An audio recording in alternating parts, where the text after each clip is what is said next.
Hey everybody, welcome back to the third Fireside Chat. Over the last 6 months since our last Fireside Chat, had a great opportunity to see our geographically separated units, do some commander calls, and also do some small group interactions at some luncheons.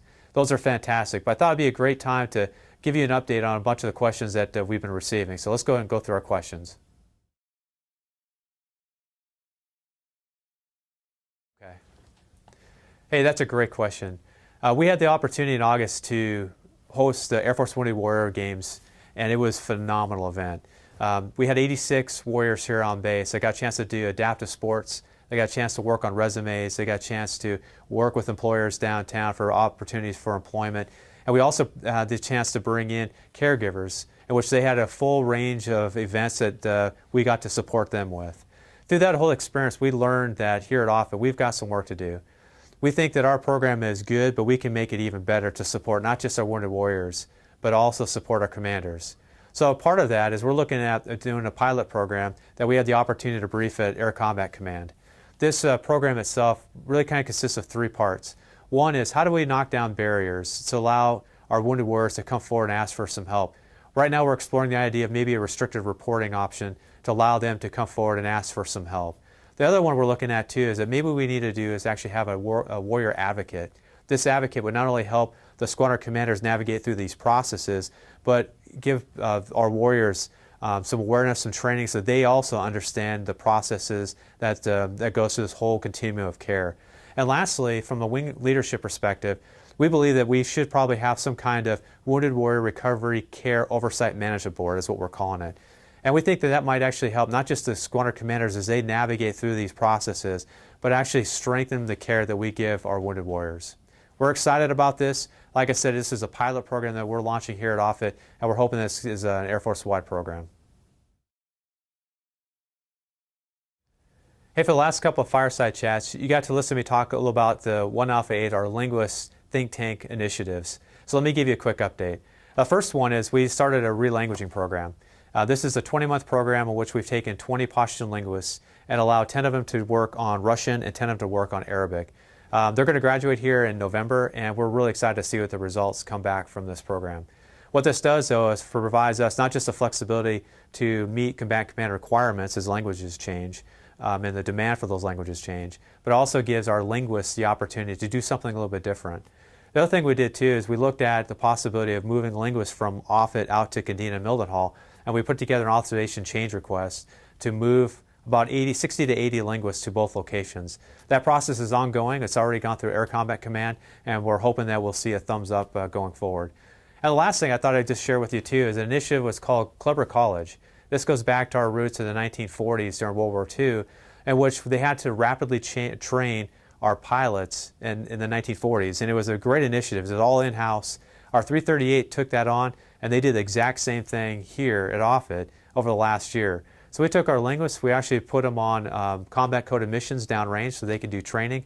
And I tell you what, we went from a backlog, for about a year backlog, to August this year, we have 0 in the training pipeline.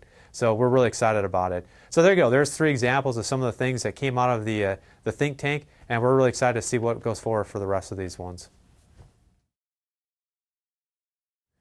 From the success from our linguist think tanks, we're looking on to the next topic. And that topic right now is rated manning and that retention challenges that we think that might actually exist. Many of you might know that the fighter pilots in particular, the Air Force has a shortage, and right now it's about 700 pilots short. My concern is here at Offutt within the 55th Wing, I'm asking, do we have the same challenges with our 11Rs and 12R rated force? So we started some think tanks. So the first one already was established and started about a month ago. We're going to go down Davis-Monthan, and we're going to meet with our 11Rs and 12Rs and hear from them on some of the challenges they're going through, and also try to get a sense from the community, do we in fact have a retention problem there as well? We'll also come back, we'll do a couple more think tanks here, and from that, the expectation is that we can start putting together some inside the wing initiatives and maybe also provide the Air Force some general ideas and maybe some initiatives that not only will affect maybe the 11Fs of the fighter pilots, but maybe also address some of the challenges we have within our own community too.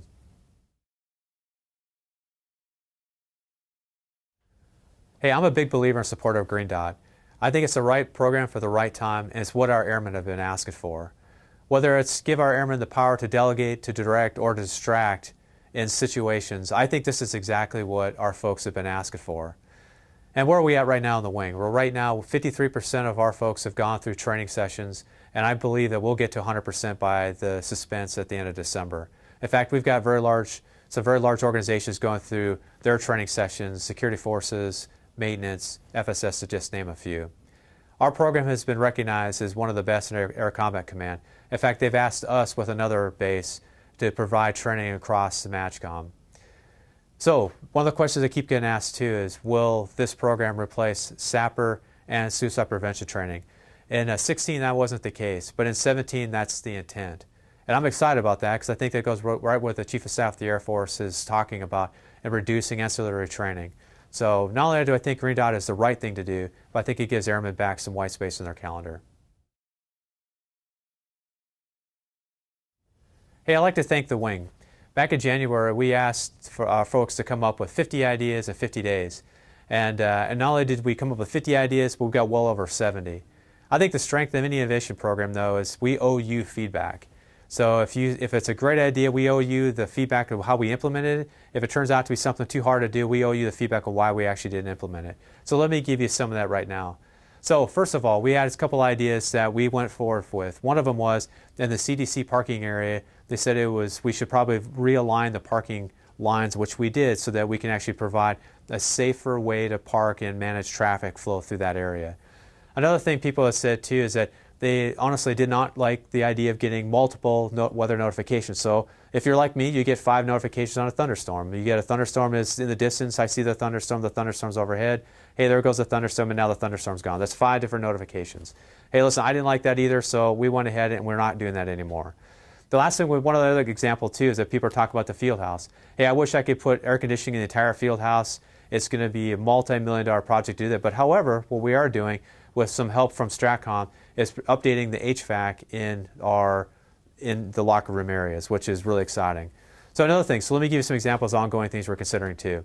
One of the things is that we're looking at the possibility of screensavers to provide information. When we did the cyber command readiness inspection, we found that to be a really helpful way to get information out.